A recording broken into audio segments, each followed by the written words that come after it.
Hey everybody, this is David at BarnYard Bees. I wanted to show you something. I've not really talked about it much on this channel, but the importance of winter gardens coming out of the winter. If you've never planted a winter garden, you may consider it, because if you can look down through here, these things are absolutely covered up with honeybees. These are the collard greens, the Georgia collard greens that I grew, and we ate them on them all year, all winter, but there's just way too many here to eat. And then as you pick them, if you don't pull up the root, they just keep coming back. So these right here, finally they bolted here a couple weeks ago, or not a couple weeks, about a week ago.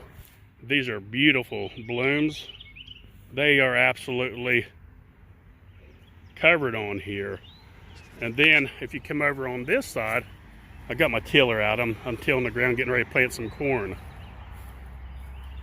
If you come on this side, there's turnips. And we didn't eat a whole lot on these.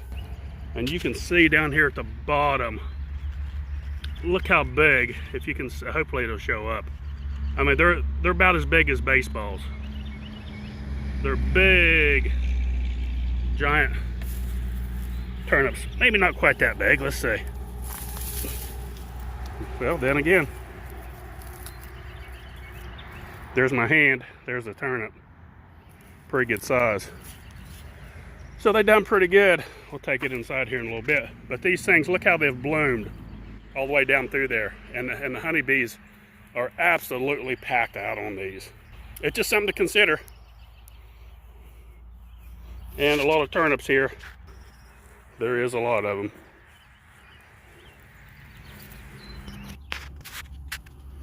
Let's look here, see if we can see what a few of them are bringing in. Usually early in the morning is a good time to see what your bees are bringing in, but it just varies throughout the day. There's an overcast. It's supposed to start raining here shortly. Definitely in the morning is right when it warms up enough and the sun comes out good. You'll see the bees bringing in tons of stuff. But just a little reminder, especially the new beekeeper, keep your dirt exposed underneath your hive as much as possible. Keep the grass out. You can go back in our previous videos and look and see we put down a salt solution.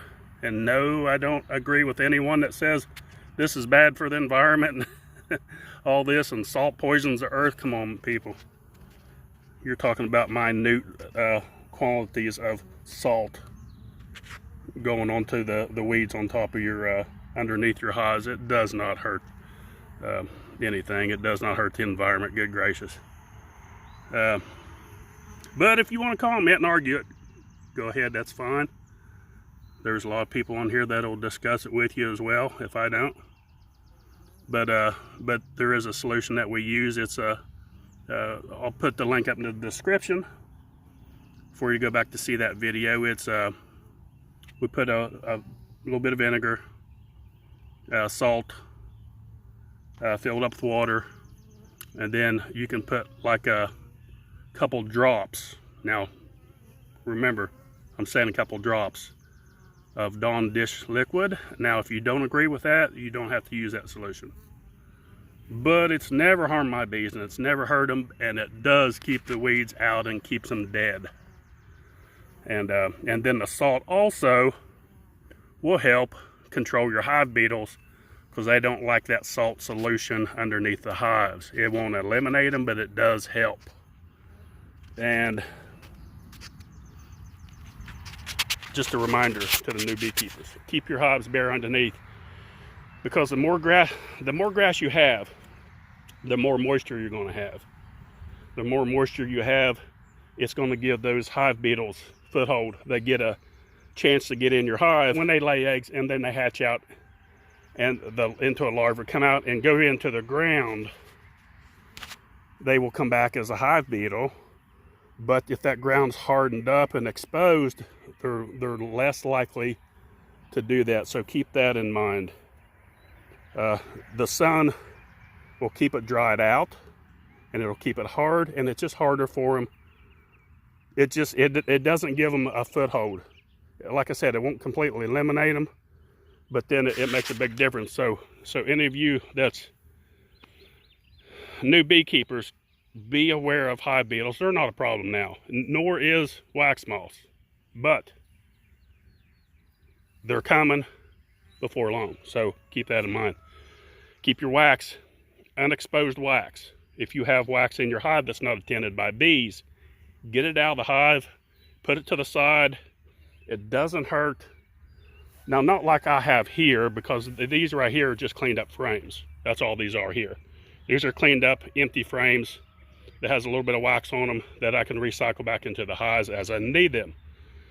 You can also stack your wax outside, but for a short amount of time, until your bees are capable enough and build up population enough where they can cover that wax. What happens, wax that's unattended will get infested with wax moths. Now the ones that are attended by bees, they're less likely to get infested. And then what they do, they work their way over the colony, and then eventually the bees will abscond and leave. But see how bare that is? And that's how you want to keep it. Good and dead grass. Not seeing a whole lot of pollen coming in. A little bit, but not much. Not much at all, really. But like I said, it's an overcast. It's later in the day. Things change throughout the day. So that's about it. I just want to give you a few tips for today. And we'll be getting into these hives next week and make you a good video internally. So don't forget, folks, please help share our videos. Click on the little bell, spread them around, help us grow our channel. We're here to help the new beekeeper or any beekeeper. But a lot of new beekeepers have learned a lot from our channel. So don't forget, click on the little bell, like and subscribe. Thanks for watching. BarnYard Bees.